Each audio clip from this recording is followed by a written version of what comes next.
حضرت چی میگوید؟ گفت که کن عند الناس خیر الناس و کن عند النفس شر الناس و کن عند الناس رجولا من الناس. برادر عزیز، حضرت سه جمله گفتن. اگر همین را در یک کس کار علمی بکنیم، بالای نمی سخن حضرت علی کار میکنی، بالای سخن همین حضرت کار میکنی، همین سه جمله که همین مرده گفته است، خب کار علمی تو همین را مقصد در 300 صفحه ما دا باید بیاری بتی، همین را 300 صفحه کردن امکان داره. یکم چی میگه؟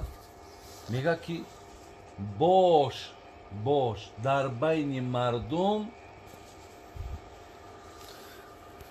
از نیکوترین مردم. برادر عزیز، ما در بین مردمی خوبم داریم، مردمی بدم داریم. همین طایفه خود انسان نفرهایی هستن که الحمدلله رب العالمین و گفتی تاجیکای ما در تحک پاش مورچه آزار نمی آورد. همین قدر مرده که مثال برحمه، همین قدر مرده که خوشبینه هست، انسانی که هیچ روزش به زیان و به ضرر، هیچ روزش به یگان نیتی بد مقصد نمیگذره. حتما این خیلی نفرها هم ما در بینمان داریم. برای همین حضرت میگه که مصلحتی من به شما چیه؟ زیرا حضرت علی برادر عزیز این دست پرور پیغمبرمون بود. این را حضرت خودش کلام کرده. این در خاندان پیامبر به وای رسیدگی است. این در تمام غزوه ها هم در پهلوی حضرت بود. یعنی حضرت بسیار یک مکتب کلان آموختگی است. این سخن حضرت علی سخن عادی نیست برادر عزیز. لیکن میگه در بین همین جمعیتی که شما هستین حرکت کنین که از مردم خوبش باشین. بگذار برادر عزیز همیشه شما را به خوبی یاد کنن. و همه حضرت حافظ درست میگو که خواجه حافظ من مصرع اولش گفتم که تو میدانی که جاویدان نمانی. بله تو میدانی که اینمی امروز یا پگه میمبری. حاضر با مردن اوی چی خیل چیدگی هست. حاضر با مردم همین خیل مقصد درکی کردن که یعنی دیگر این حقیقتا مردن شوخی نداشته. او روز یک دکتر در یک معرکه شیشتیم گو بابای اوجی 25 ساله زیاد ستاژی کاری دارم. نوکی گو با مرا یاردم گو مسکو بردن اوجا کسلی زیاد شد بردنش با آوردنش. یک ماه همجا یاردم کرد. سیاه متخصص خوبه. گفت ای تری مردنی که امروز مرده است مقصد ای خیلی را من ندیده بودم. چه خیلی؟ نمی نگاه دارم میگم میمبره. گاب زده است میمبره.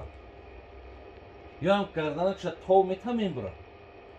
آخی میگه وقتی مردن دما یک دو میشید، فشارش بلند میکنیم، فشارش پس میکنیم. آخی یک قنش گفتید سو استنوید میکنیم. یک ایسوسو مالامالی بسیار میکنیم. بعد میمرد. از این نگاه داره میبره. یک اشاره پیش من بود. بله آخی یک اشاره بود. میفهمیدی که همین جانبازی کسه یکم کار کرد در کار. حضرت میگه تو میدانی که جاویدان نمانی، روا داری که نامی بد بیماند. وقتی که دانستی که من مرنده بودم، پس همین اندیشه و عقل توفیقی تو کجا داری که تو مقصد با در خودت روا میبینی که به نام بد دنیا را پدرود بگی. وقتی آدم این قرار فهمید که میمبرم باید حرکت کنه که همین دنیا هم که گذشتی یک ده همین خبر که الله مهربان رحمتش کنه. همین گپ بگن ولی در بسیاری از معرکه‌ها این جنازه میره اگر همین بله همین آدمی ناز خوب بمره با خدا همه میگه خداوند رحمت کنه میگه یکی اگر کم تربینی که همه آدم یگان آدمی هم خیلی ضرر رسان و یگان آدمی هم خیلی بسیار بدیاش رسیدگی باشه مردم اشکال میگه بعدی مردن شب میگه که این مثال خاص کم جهان پاک یا آدمی فلان بود تمام دیگه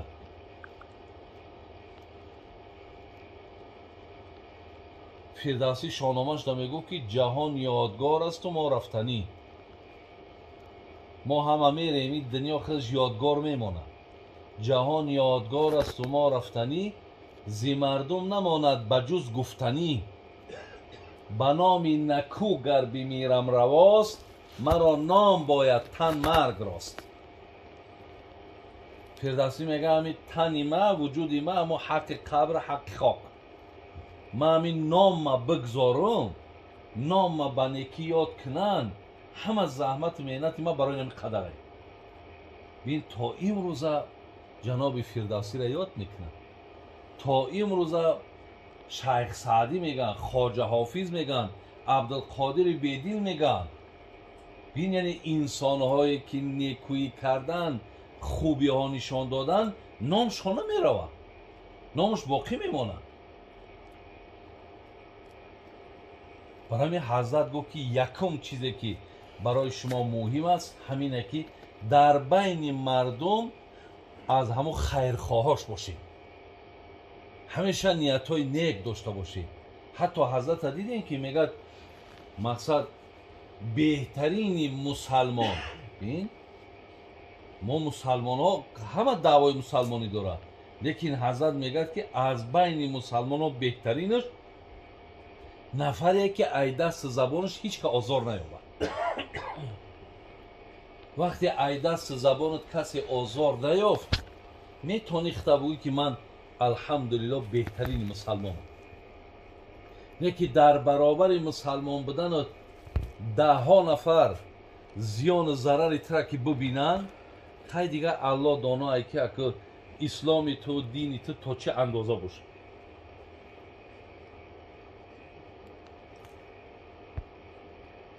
دویم چی گفت؟ اگه این دری بابت ها من میگم که مردک گفت که اگر 300 ورق بگه هر یک جمله را 100 ورقی ما میتونیم که کتاب کنیم هر جمله شد یک گپش که در بین مردم از خوبترین ها باش دویمش گفت در نزد نفست بدترین ها باش